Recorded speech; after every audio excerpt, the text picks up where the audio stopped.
Welcome students. आज हम लोग अपने लाइनक्स के लेक्चर को कंटिन्यू करते हैं। ठीक है जी। पिछली बार हम लोगों ने कुछ लाइनक्स से जुड़ी हुई कुछ कमांड्स के बारे में देखा था। ठीक है। और हम लोगों ने लास्ट टॉपिक जो देखा था वो देखा था कोड्स के बारे में, समझना कौन कौन से टाइप्स के कोड्स जो हैं वो लाइनक्स में आपको अवेलेबल हैं, और फिर हम इको के द्वारा, इको कमांड के द्वारा उन कोड्स को किस तरह से इस्तेमाल कर सकते हैं। हमने इन सब चीज़ों के बारे में पढ़ा था। ठीक है। नाउ आज जो हम ना एक छोटा सा टास्क देखेंगे। पहले पहले कुछ चीज़ों के बारे में मैं आपको बताऊंगा। देखिए, अब कुछ नॉर्मल से टॉपिक्स को हम पहले देख रहे हैं, देन उसी के अकॉर्डिंगली बात को आगे अपनी कंटिन्यू करेंगे। अगर मैं पूछूं कि भाई स्क्रिप्ट क्या होती है, ठीक है, अगर मान लो एक क्वेश्चन में आया मेरे माइंड में कि भाई व्हाट इज अ स्क्रिप्ट। ठीक है, स्क्रिप्ट क्या चीज है भाई। अब देखो, स्क्रिप्ट की जब हम बात कर रहे हैं तो स्क्रिप्ट से हम मतलब क्या जानना चाह रहे हैं। देखो यहां पे स्क्रिप्ट होती क्या है। अब आपको कंप्यूटर से कुछ काम करवाना है, ठीक है, जिस काम के अंदर मल्टीपल कमांड्स इंक्लूडेड हैं। जिस काम के अंदर क्या है, मल्टीपल कमांड्स इंक्लूडेड हैं। अच्छा, अब एक तरीका तो यह है कि भाई आप क्या करो, यहां पे आप पहले सबसे पहले कमांड 1 चलाओ, पहले फर्स्ट कमांड चलाओ। फर्स्ट कमांड लिख के एंटर मारो, ये एंटर का सिंबल है, इसका रिजल्ट देख लो। देन उसके बाद कमांड नंबर 2 चलाओ और फिर इसका रिजल्ट देख लो। ठीक है। और ऐसे ही सो ऑन, अगर आप उस पर्टिकुलर काम को करने के लिए मान लो 10 कमांड्स आपकी रिक्वायर्ड हैं, तो आप 1 बाय 1 सारी कमांड्स को आप एंटर मारते, लिख के एंटर मारते रहो और नीचे उसका रिजल्ट देखते रहो। अच्छा, अब चक्कर क्या है कि अगर मान लो मुझे सबका रिजल्ट कंबाइंड वे में देखना है, मैं चाहता हूं कि भैया ये 10 कमांड्स में एक तरीका तो ये हुआ हमारे पास कि 1 बाय 1 इन सारी कमांड्स को मैं लिखता जा रहा हूं यार। ठीक है। अब क्या होता है, अब हमारे पास एक कंसेप्ट आता है जिसका नाम है स्क्रिप्ट। अब देखो है क्या सीन कि भाई मान लो मुझे ना क्या करना होता है कि भैया अपना मशीन ऑन करके करते ही हर डेली दिन अपने मैं मशीन को जैसे ही ऑन करता हूं तो मेरे को कुछ इंस्ट्रक्शंस मिली हुई हैं कि भैया ये सारी कमांड्स हैं, इन कमांड्स को पहले मुझे चलाना है ताकि मशीन में कुछ सेटिंग्स या कॉन्फ़िगरेशन अपग्रेड हो जाए कुछ। ठीक है, ऐसा कुछ काम मान लो। तो भाई अब मैं क्या करता हूं, जब भी काम होगा मैं सबसे पहले मशीन को ऑन करूंगा। ऑन करते ही मैं भैया जो 10 कमांड मुझे एडमिनिस्ट्रेटर ने बताई हुई हैं वो 10 कमांड में अपने सिस्टम में डालूंगा, 1 बाय 1 एंटर मारता रहूंगा। ठीक है, तो यानी कि और जब ये 10 कमांड में एंटर कर लूंगा उसके बाद फिर अपना नॉर्मल काम शुरू करूंगा। अच्छा, अब एक तरीका तो ये हुआ कि जब भी सिस्टम ऑन करा एक एक करके सारी कमांड लिखते गए लिखते गए लिखते गए और एंटर एंटर मार के उसको एग्जीक्यूट करवाते गए। अब दूसरा तरीका यहां पे ये है कि आप रेदर देन कि हर एक कमांड को इंडिविजुअली लिखो, आप ना कंप्यूटर में एक फाइल बना लो।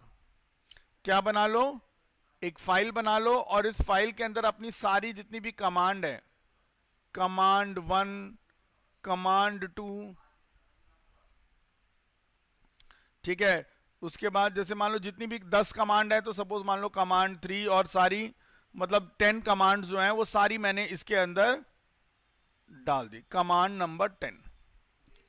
ठीक है जी। तो 10 की 10 कमांड मैंने इस फाइल में डाल दी।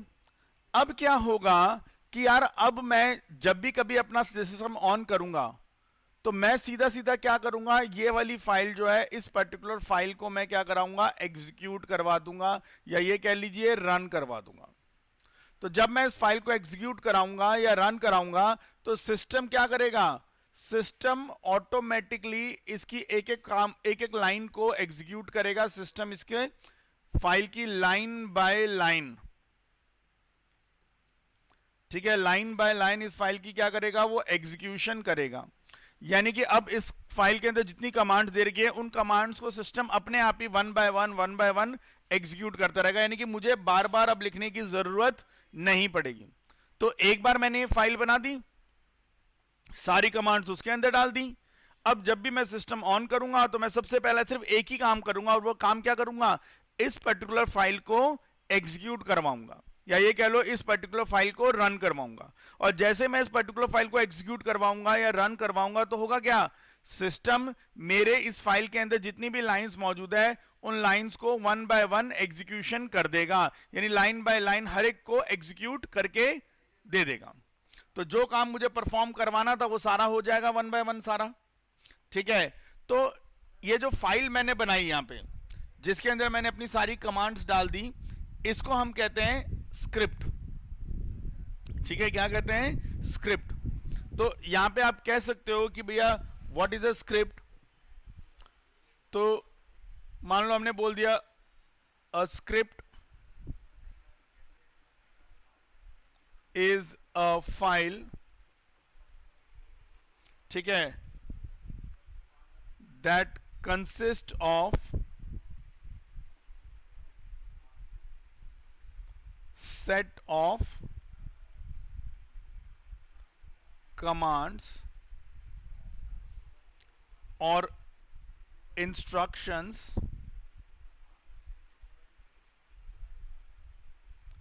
for performing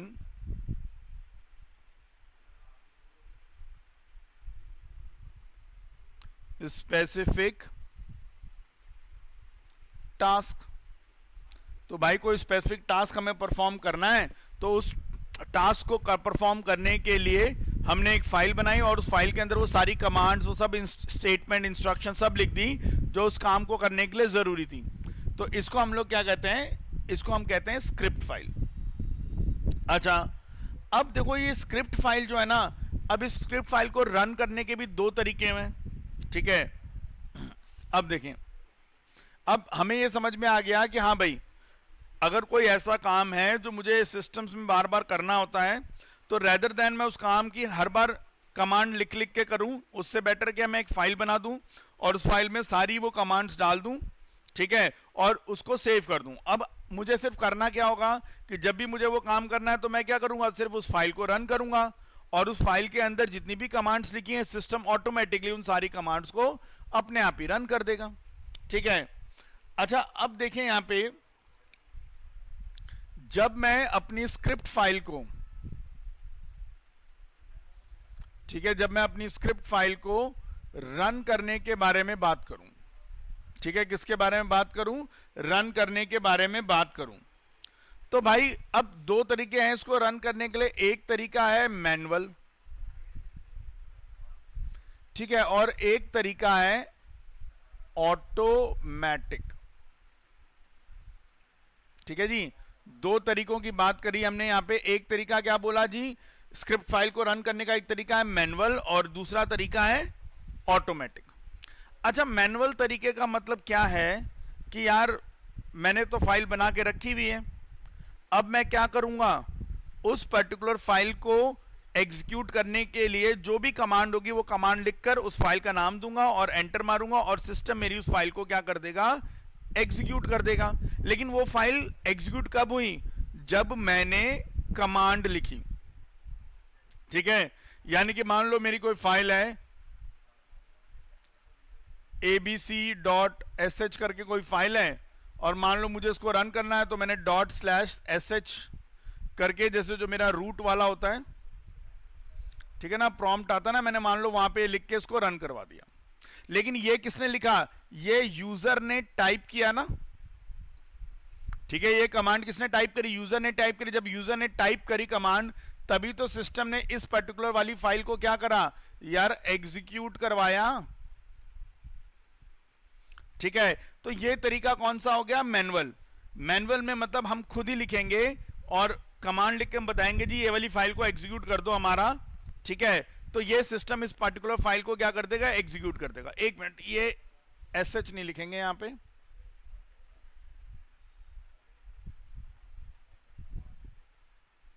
जैसे एबीसी है ना फाइल का नाम, तो एबीसी लिख दिया। ठीक है, तो अब हमें समझ में आ गया कि हाँ भाई मैनुअल तरीका तो सिंपल है कि भैया आपको जो फाइल रन करनी है, आप लाइनक्स में जब जाएंगे तो वहां पे खुद ही मेंशन कर देंगे कि भाई साहब हमें ये वाली फाइल रन करनी है, सीधी सी बात है।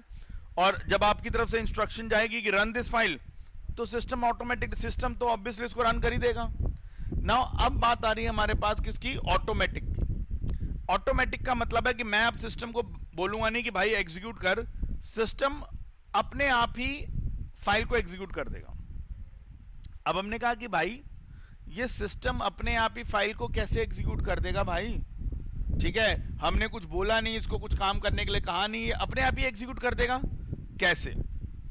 अब देखो, इस काम के लिए अगर मैं चाहता हूं कि कोई पर्टिकुलर स्क्रिप्ट फाइल है मेरी, वो रन हो जाए ऑटोमेटिकली, तो इस काम के लिए हम लोग इस्तेमाल करेंगे कंसेप्ट का जिसको हम लोग कहते हैं शेड्यूलिंग।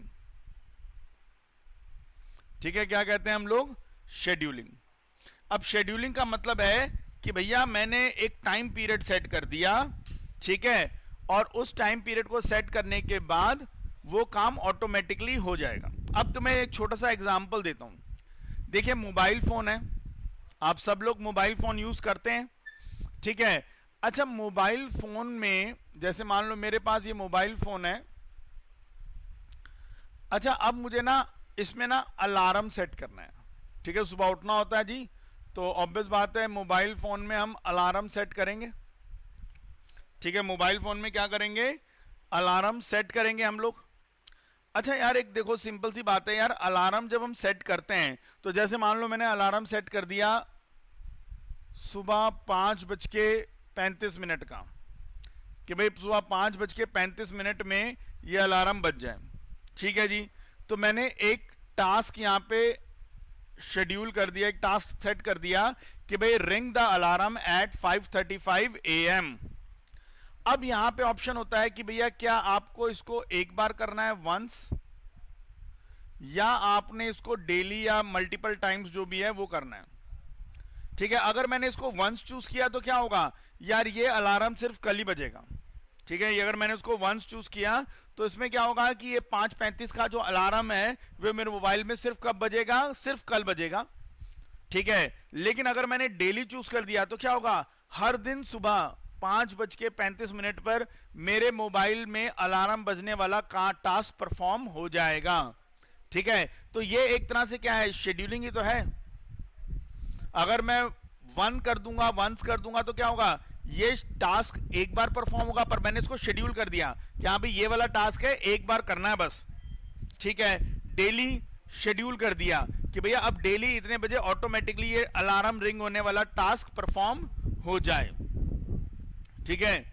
तो यहां पे अगर हम लाइनेक्स में भी कुछ पर्टिकुलर काम है उसको शेड्यूलिंग करना चाहते हैं तो देखो वो कर सकते हैं हम यहाँ पे। अब जैसे फॉर एग्जांपल के तौर पे देखो, अब क्या होता है, जैसे मान लो आपकी एक शिफ्ट है, ठीक है, आप किसी कंपनी में काम कर रहे हैं और आपको जो कंपनी में काम कर रहे हैं आपको एक शिफ्ट असाइन हुई है। जैसे मान लो सुबह मतलब ऐसे मान लेते हैं सुबह 9 बजे से लेकर रात के 8 बजे तक की आपकी शिफ्ट है मान लो, ठीक है। अच्छा, आप अपनी शिफ्ट में पूरा काम कर रहे हो। अब सपोज मान लो कि आपको बोला गया कि भाई साहब एक क्लाइंट का प्रोसेस चल रहा है और आपने क्या करना है, इस क्लाइंट का जो भी प्रोसेस चल रहा है इसका बैकअप आपको लेना है, लेकिन बैकअप लेना है रात को 11:30 बजे।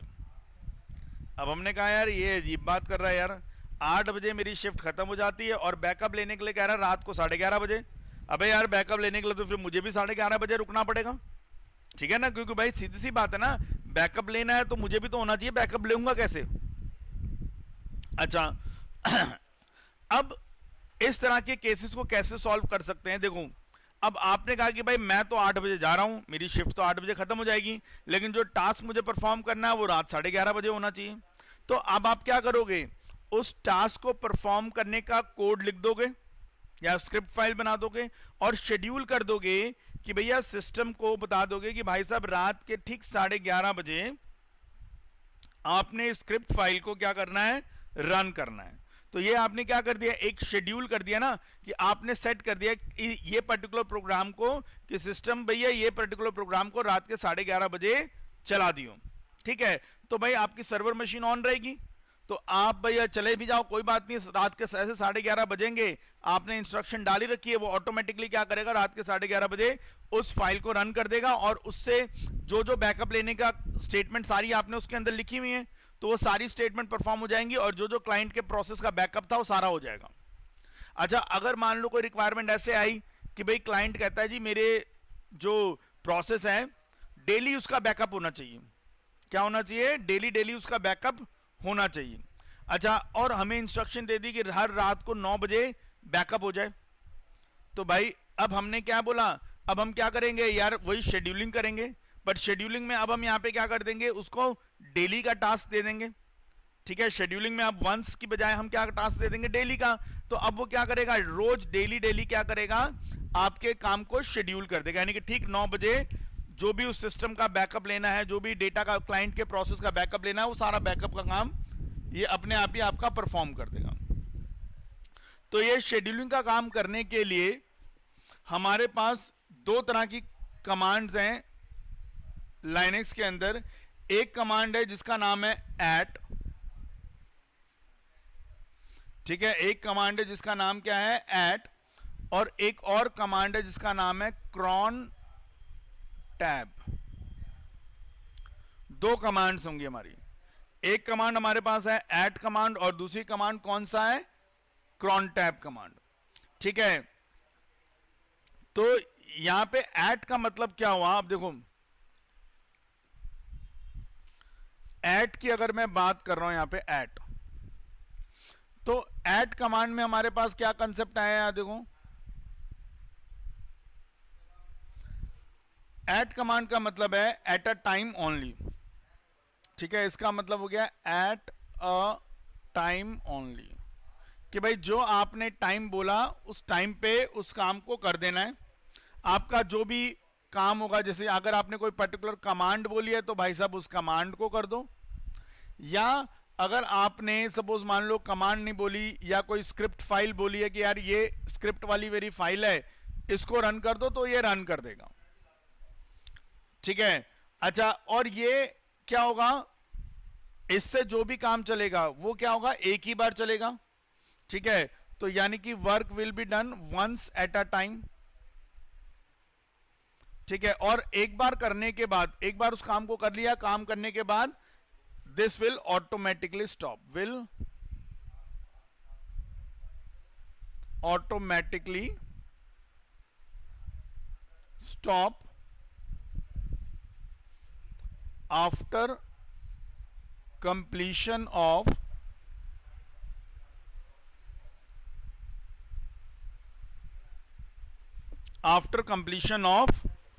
टास्क। ठीक है, तो एट मतलब एट अ टाइम ओनली, यानी कि एक टाइम आप दे देंगे, उस टाइम पे वो कमांड या जो स्क्रिप्ट है आपने सेट करी है वो उसको चला देगा। लेकिन ये याद रखना कि एट जो है वो एक ही बार में काम करता है भाई। ठीक है, और जैसे एक बार काम कंप्लीट हो जाएगा तो ये एट कमांड वाला टास्क ऑटोमेटिकली क्या हो जाएगा, स्टॉप हो जाएगा। ठीक है, अब नेक्स्ट जो थी हमारे पास वो कौन सी कमांड है, क्रॉन टैब की बात करी मैंने। अब देखो ये जो क्रॉन टैब है, इस क्रॉन टैब में क्या होता है कि क्रॉन टैब के केस में ये क्या करेगा, आपकी कमांड या स्क्रिप्ट को रिपीट करेगा। ठीक है, इट विल ऑटोमेटिकली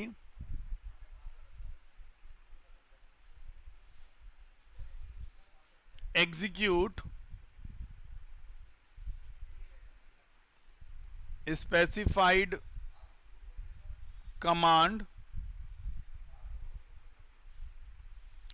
और स्क्रिप्ट, स्पेसिफाइड कमांड और स्क्रिप्ट। ठीक है, it will automatically execute specified command और script at the time scheduled by user repeatedly। ठीक है, at the time scheduled by user repeatedly, यानी कि जो टाइम आपने सेट किया हर दिन उसी टाइम पे आपकी कमांड एग्जीक्यूट कर देगा।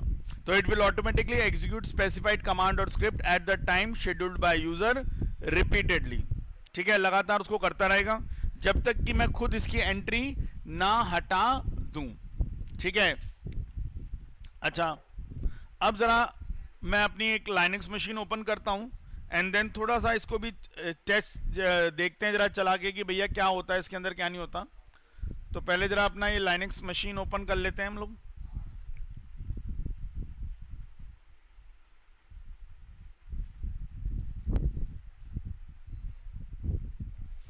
हो रही है जरा सा ऑन ये।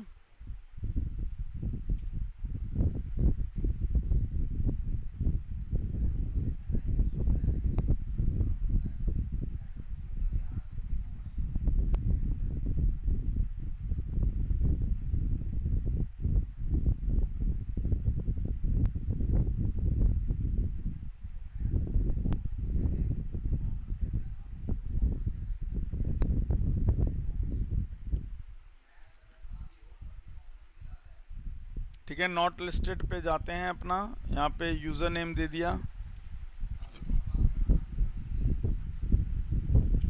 पासवर्ड एंटर कर दिया।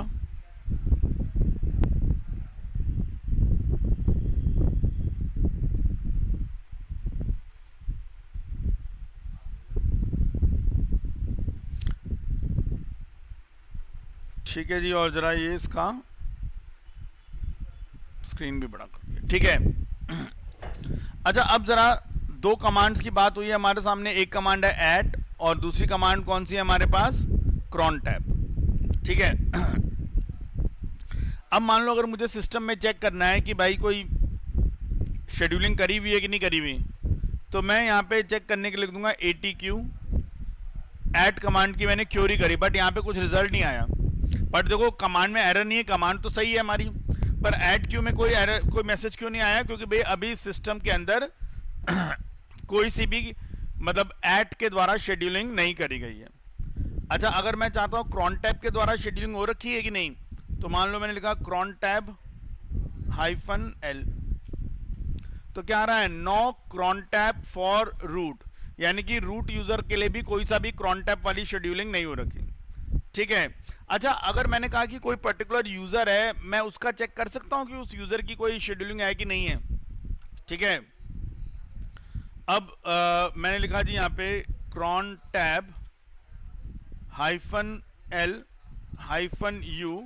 अब मान लो यूजर में लिख देता हूं आशीष, एंटर मारा, तो नो क्रॉन टैब फॉर आशीष, यानी कि ये इससे हमें पता लगता है कि अगर मान लो अगर मशीन में कोई सपोज ऐड के द्वारा कुछ शेड्यूलिंग करी हुई है या क्रॉन टैब के द्वारा कुछ शेड्यूलिंग करी हुई है, तो अगर हो रखी है तो वो हमें यहाँ पे दिख जाएगी। ठीक है। और अगर नहीं हो रखी तो ऐसे ब्लैंक आएगा। ठीक है। तो अभी फिलहाल मैं इसको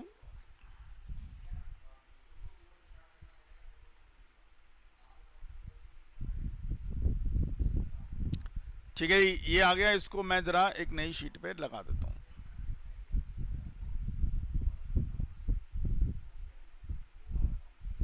ठीक है जी, तो ये हमारा ऐट और उसको हमने चलाया थोड़ा बहुत। अच्छा देखो, अब पता क्या करना है हमने यहाँ पे, अब इनको इस ऐट को और सपोज ये जो हमारा क्या नाम है क्रॉन टैब है, इन कमांड्स को हमें चला के देखना है। लेकिन चलाने से पहले ना हमें कुछ सीखना पड़ेगा। अब वो सीखना क्या पड़ेगा, हमें सीखना पड़ेगा डेट और टाइम का हिसाब किताब रखना, मतलब डेट और टाइम को हम किस तरह से यूज करेंगे। ठीक है, उन सब चीजों के बारे में हमें थोड़ा सा जानना पड़ेगा। ठीक है। अब देखो यहाँ पे जैसे मैं Ctrl-L दबाता हूं, स्क्रीन क्लियर करी। अब देखो, देखते जाओ, यहाँ पे मैंने लिखा सिर्फ डेट, एंटर मारा तो प्रॉपर पूरी डेट आ गई।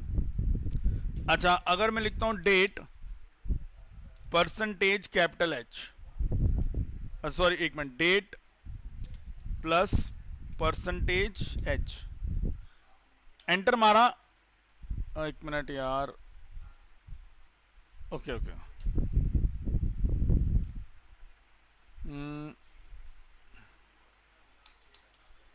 ठीक है, तो ये आ गया हमारे पास 20। ठीक है, तो आवर बेसिकली ये 20 मतलब क्या है, टाइम बता रहा है। ठीक है, तो जैसे अभी 8 बज के कुछ मिनट हो रहे हैं ना, तो 8 को हम क्या लिखते हैं, 20 लिखते हैं ना, तो ये उसके हिसाब से दिखा रहा है हमें कि 20 आवर्स हो गए।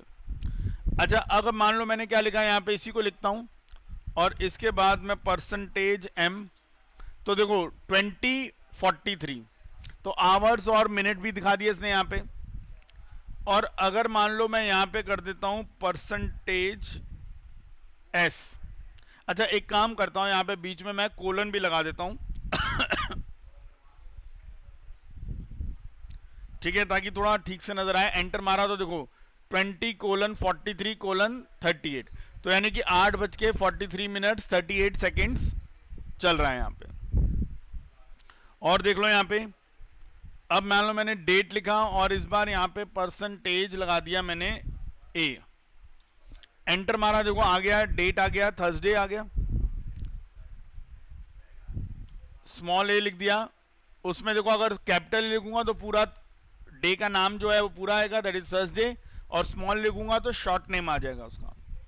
उसी तरह से अगर मान लो मैंने यहाँ पे कैपिटल वाई लिखा, एंटर मारा तो ये ईयर आ गया, और अगर भाई मैंने यहाँ पे स्मॉल वाई लिखा और एंटर मारा तो सिर्फ 25 आ गया, मतलब जैसे हमने 2025 को शॉर्ट में लिख दिया 25, तो ये आ गया।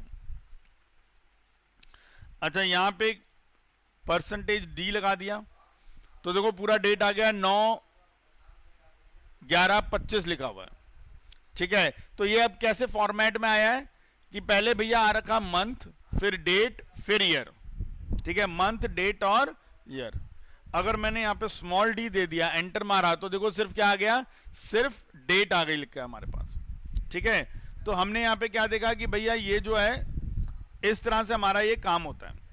अच्छा अब ना छोटा सा एक टास्क आपको समझाता हूं मैं यहाँ पे। देखो मान लो कि मुझे ना एक फोल्डर बनाना है, क्या बनाना है, एक फोल्डर बनाना है जिसका नाम मैं रखना चाहता हूं एसक्यूएल डेटा। एक फोल्डर बनाया मैंने एसक्यूएल डेटा, और उसके अंदर मैं चाहता हूं कि भैया क्या बन जाए, मेरे पास ना एक फाइल्स बनती रहे, और उन फाइलों में ना देखो अब मान लो एक मेन फोल्डर है मेरा एसक्यूएल डेटा के नाम से, और उस एसक्यूएल डेटा के अंदर मैं बैकअप्स नाम से फाइल बनाना चाहता हूं। अच्छा मैं चाहता हूं हर दिन का बैकअप उस फाइल के अंदर सेव होता जाए, ठीक है। तो जो फोल्डर है उनके नाम भी डिफरेंट डिफरेंट आते जाएं। अब देखो पहले एक बार मैं जरा इस डेटा को वहां पे कॉपी करके लगा देता हूं,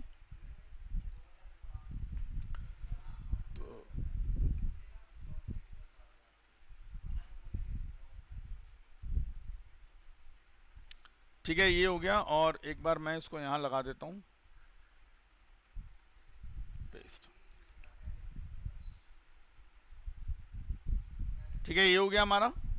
अब देखो यहां पे, अब टास्क समझ लो कि मैं टास्क क्या चाहता हूं मैं टास्क चाहता हूं कि भाई क्या हो कि मान लो फॉर एग्जांपल के तौर पे कि मैं एक फोल्डर बनाता हूं जिसका नाम है एसक्यूएल डेटा, ठीक है, एसक्यूएल डेटा नाम का फोल्डर बना दूंगा।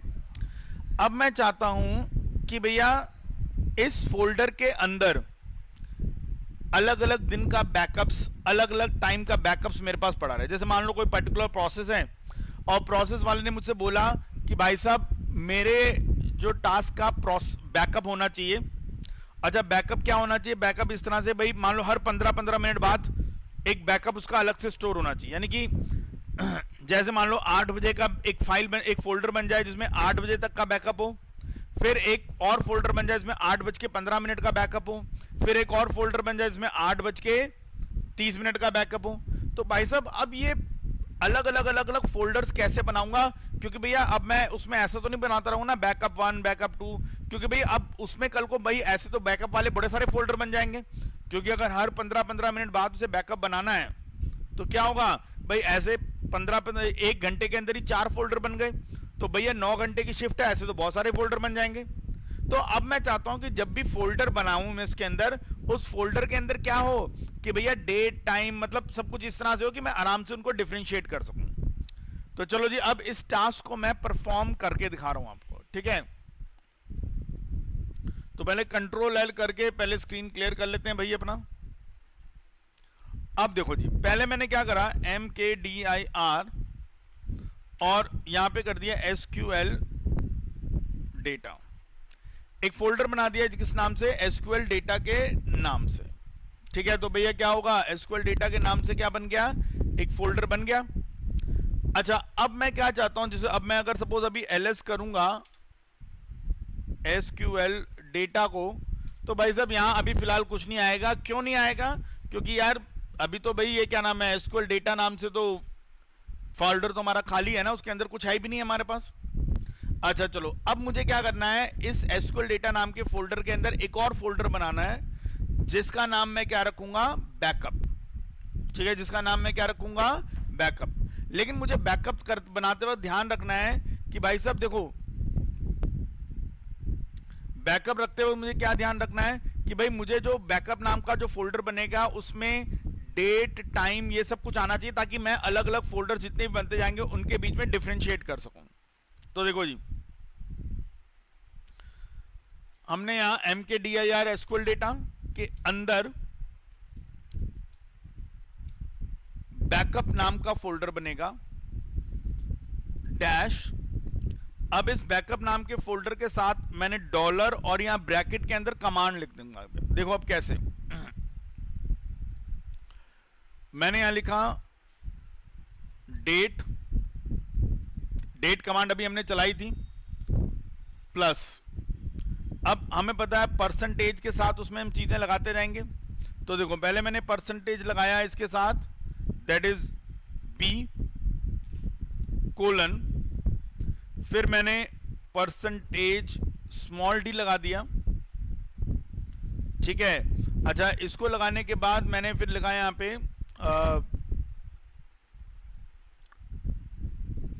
कोलन, फिर मैंने परसेंटेज h लगा दिया, फिर कोलन परसेंटेज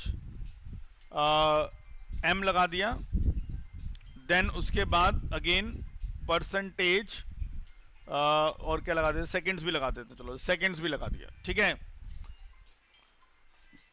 तो इस तरह से मैंने काम किया यहां पे। ठीक है, तो अब जरा देखेंगे भी यहां पे कि भैया ये सब जो मैंने पूरा फॉर्मेट बना दिया, तो इस फॉर्मेट के बाद जो है मेरे पास डेटा किस तरह से बन के आ जाएगा यहां पे। ठीक है, तो चलिए अब जरा इसको हम रन करके देखते हैं एक बार यहां पे। तो जैसे मैंने लिख के एंटर मारा तो देखो कोई फोल्डर बन गया होगा। ठीक है जी, अच्छा मैं ना थोड़ा सा वेट करते हैं, थोड़ा सा और वेट करते हैं। ठीक है, थोड़ा टाइम बढ़ जाने तो थोड़ा वेट कर लेते हैं। तो भाई अब एक फोल्डर तो यहां पे बन गया। जैसे मैं अभी फिलहाल चलो मैंने ls करता हूं, देखो एंटर मारा, ओहो एक मिनट यार, ls SQL डेटा, तो देखो यहां पे एक फोल्डर बन गया बैकअप डैश। ठीक है, पहले आ गया सितंबर, और सितंबर कौन सा, 11 सितंबर को, और 20 बज के मतलब 8:50 और 49 सेकंड में बनाइए। ठीक है, वो थोड़ा सा आप इसको ठीक करोगे तो सही सही आ जाएगा, 50:49 और डालेंगे यहाँ पे। अच्छा अब थोड़ा टाइम बढ़ गया होगा। ठीक है, अब थोड़ा टाइम बढ़ गया होगा, जरा मैं 1 मिनट थोड़ा सा वेट कर रहे हैं, 52 होने दो। हो जा भाई, हो जा जल्दी से। ठीक है, यही कमांड मैं दोबारा रन करूंगा अभी, बस 2 मिनट रुको, बस टाइम बढ़ने दो। हाँ, अब मैंने इसको फिर दोबारा से एंटर मारा, तो यानी कि अब इससे क्या होगा, एक और फोल्डर बन गया होगा। अब अगर मैं यहां पे करूंगा ls SQL डेटा, एंटर मारा, तो देखो 2 फोल्डर बन गए ना। एक फोल्डर कब बना है, जिसमें नाम क्या है, बैकअप सितंबर, 11 सितंबर का है, और 8:50 49 सेकंड, और ये इस तरह से बन गया हमारा। ठीक है, इसको और अच्छे तरह से आपने बनाना, तो मैंने मिनट के बाद कोलन लगाना भूल गया था, तो आप लगा देना 52:02 आ जाएगा अपने आप ही। ठीक है, तो आप देख रहे हो यहां पे क्या हो रहा है। अब ये कमांड मैंने बना दी। अब मान लो कल को क्लाइंट की रिक्वायरमेंट है कि भैया मुझे डेली डेली का बैकअप चाहिए या इस टाइम पे बैकअप चाहिए, तो मैं जो अपनी स्क्रिप्ट बनाऊंगा उसमें ये कमांड डाल दूंगा, ताकि भैया क्या हो कि सबसे पहले वो करंट टाइम का एक फोल्डर बनाए, डायरेक्टरी बनाए, और फिर जो भी बैकअप वाला डेटा होगा, जो भी कंटेंट होगा, सब उसके अंदर डाल दे रहे। ठीक है, तो अब मुझे बार बार चिंता करने की, कल को जब मैं अपना SQL डेटा वाले फोल्डर को देखूंगा तो मुझे वहां से दिख जाएगा कि हाँ भाई, कि भाई ये जो फोल्डर है बैकअप सितंबर 11 वाला, ये इसमें 20:52 का यानी कि 8:52 का डेटा इसमें होगा, ठीक है, और इसमें 8:50 वाला डेटा वो इसमें होगा। ठीक है, डेट तो सेम है। अब मान लो कल को डेट चेंज हो जाती है तो भाई फिर वहां पे नेक्स्ट डेट का आता रहेगा यहाँ पे। तो अब मुझे बस ये कमांड चलाते जाना है और ये कमांड ऑटोमेटिकली क्या करता रहेगा, जो है फोल्डर आपका, जो नए नए फोल्डर्स बनते जाएंगे और उसमें ये कंटेंट आता रहेगा। ठीक है, अब देखो, अब कल को सपोज मान लो मुझे, जैसे इसमें अलग अलग महीने का डेटा आ गया, अब मैं कहता हूं जी मुझे सितंबर का डेटा देखना है। ठीक है, अभी तो चलो सितंबर ही चल रहा है, लेकिन मान लो अब इस फाइल के अंदर सितंबर, अक्टूबर, नवंबर ऐसे डेटा आता गए। अब कल को अगर आपको उसका डेटा भी देखना, सितंबर वाला डेटा देखना, तो आप लिख दो ls SQL डेटा।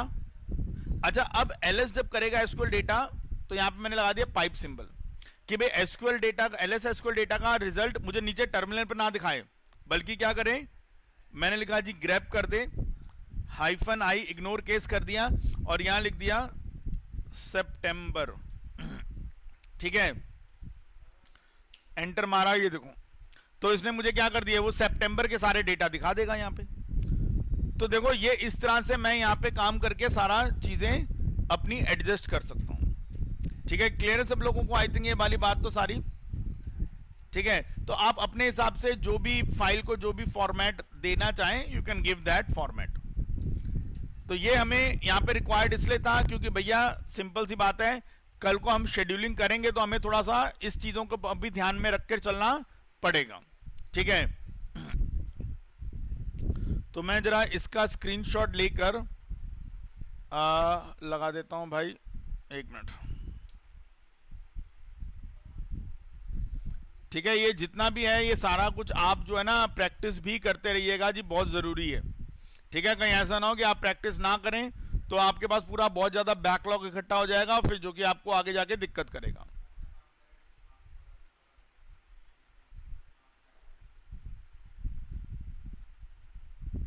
ठीक है, ये हो गया हमारे पास।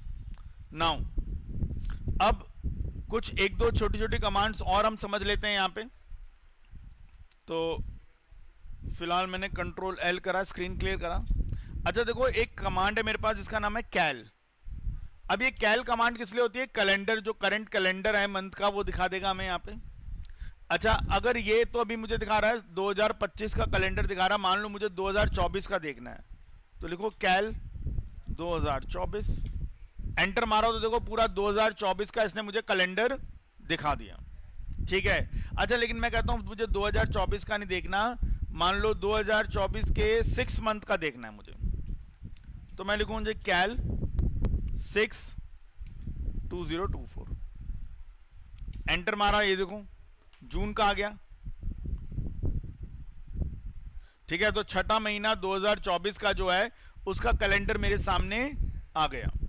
ठीक है, अच्छा अब मान लो मैं चाहता हूं कि भाई मुझे 6 मंथ का और उससे 1 महीने पहले और बाद का ये भी दिख जाए मुझे यहाँ पे। ठीक है, यानी कि मैं टोटल कितनी एंट्रियां देखना चाहता हूं, 3 एंट्रियां। अब देखो मैंने ये लिखा कैल, अब मैं यहाँ पे क्या करता हूं, -3 कर देता हूं, -3। अब एंटर मारा, देखो यहाँ पे जून का तो दिख ही रहा है, लेकिन जून से 1 महीना पहले और जून के 1 महीने बाद का भी दिखा रहा है, और टोटल कितने मंथ के कैलेंडर दिखा रहा है मेरे को, 3 मंथ के कैलेंडर दिखा रहा है। ठीक है, अच्छा अब एक बात सोचो, अगर मान लो ये इसका मतलब ये होता है कि भैया जो नंबर आप देते हो ये उसके आगे, मतलब टोटल इसने उतने दिखाने हैं और करंट वाले को इंक्लूड करके बाकी जो आगे और पीछे के मंथ के उनको दिखा देता है। अच्छा अगर मान लो मैंने यहाँ पे भाई -3 की जगह -3 की जगह -1 लिख दिया, अब क्या होगा, अब सिर्फ भैया फिर एक ही दिखाएगा वो यहाँ पे। ठीक है, अब वो क्या दिखाएगा, सिर्फ एक ही महीने का मुझे दिखाएगा। ठीक है, तो भाई इस तरह से। अच्छा अब सपोज मान लो मैं कोई पर्टिकुलर डेट का कुछ देखना चाहता हूं, जैसे मान लो मैंने लिख दिया जी कैल 10/6/2024, लो जी, तो यहां पे मेरे को वही जून 2024 का दिख रहा है, लेकिन 10th डेट मैंने यहाँ पे दी, तो 10th वाली डेट को ये क्या कर रहा है, थोड़ा हाईलाइट करके दिखा रहा है मुझे यहाँ पे। ठीक है, तो यहां पे हम इस तरह से इस कमांड को चला के थोड़ा सा अलग अलग तरह से भी काम हम देख सकते हैं। ठीक है, तो यहाँ पे हमने देखा कि यहाँ भी हमारे पास जो कैल नाम से कमांड है उसको हम किस तरह से यूज करेंगे। और एक और होता है हमारे पास, जैसे मान लो अगर मुझे टाइम और डेट का कंट्रोल देखना है, जैसे मान लो मैंने एक कमांड की टाइम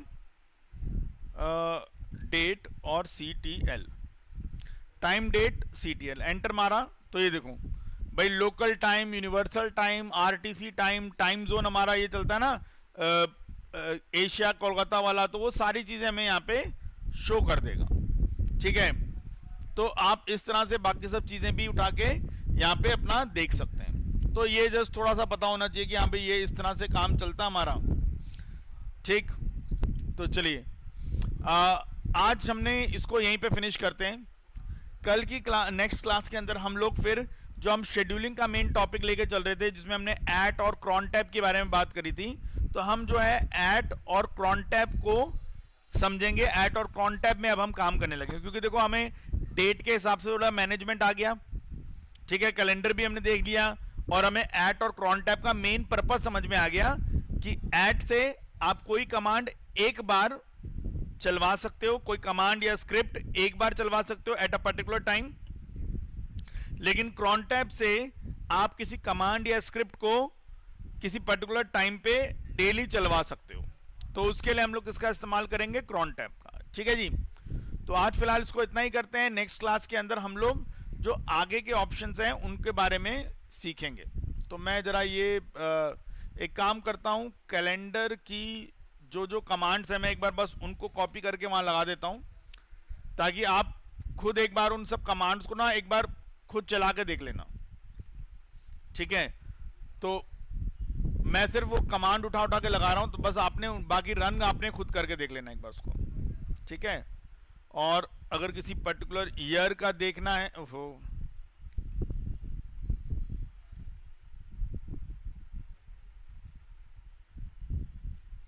ठीक है, एक ये हो गया रूट कैल 2024 वाला, एक इसलिए किसी पर्टिकुलर ईयर का अगर आपने कैलेंडर देखना हो तो भाई आप वो भी देख सकते हैं। और नीचे आते हैं, और किसी पर्टिकुलर महीने का अगर आपने कैलेंडर देखना है, किसी पर्टिकुलर महीने का, किसी ईयर के, तो आप वो भी देख सकते हैं कि भैया इसमें क्या था हमारा, वो भी आप यहाँ पे पता लगा पाएंगे। ठीक है, ये आ गया हमारे पास। और कोई खास इसमें, हाँ आगे के मतलब ये टोटल अगर आपको जो करंट महीना है उसके आगे पीछे वाले भी देखने हैं तो आप ये भी ऐसे चला सकते हैं। ठीक है, मैं इसके अंदर ये ना ये चलो ये कमांड रहने दो, क्योंकि ये आप खुद ही चला चला के एक बार देखिएगा कि आपको रिजल्ट क्या मिल रहा है। ठीक है, तो मैं सिर्फ यहाँ पे वो कमांड ही फिट कर रहा हूँ।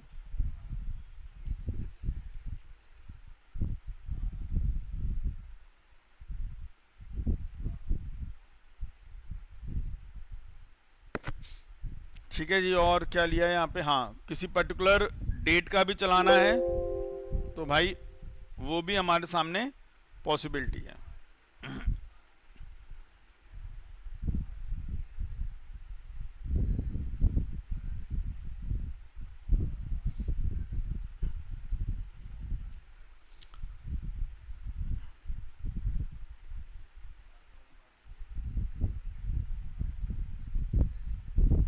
ठीक है, ये भी हमारे पास बन गया। ठीक जी, तो फिलहाल बच्चों आज इतना ही करते हैं। नेक्स्ट क्लास में हम एट और क्रॉन टैब का प्रैक्टिकल करके देखेंगे सारा। ठीक है, तब तक आप ये सारी चीज़ों को समझ लीजिए, रिवाइज कर लेना, एंड देन उसके बाद फिर हम आगे कंटिन्यू करेंगे। So that's all for today. मिलते हैं आप लोगों से नेक्स्ट क्लास में, तब तक के लिए goodbye and take care.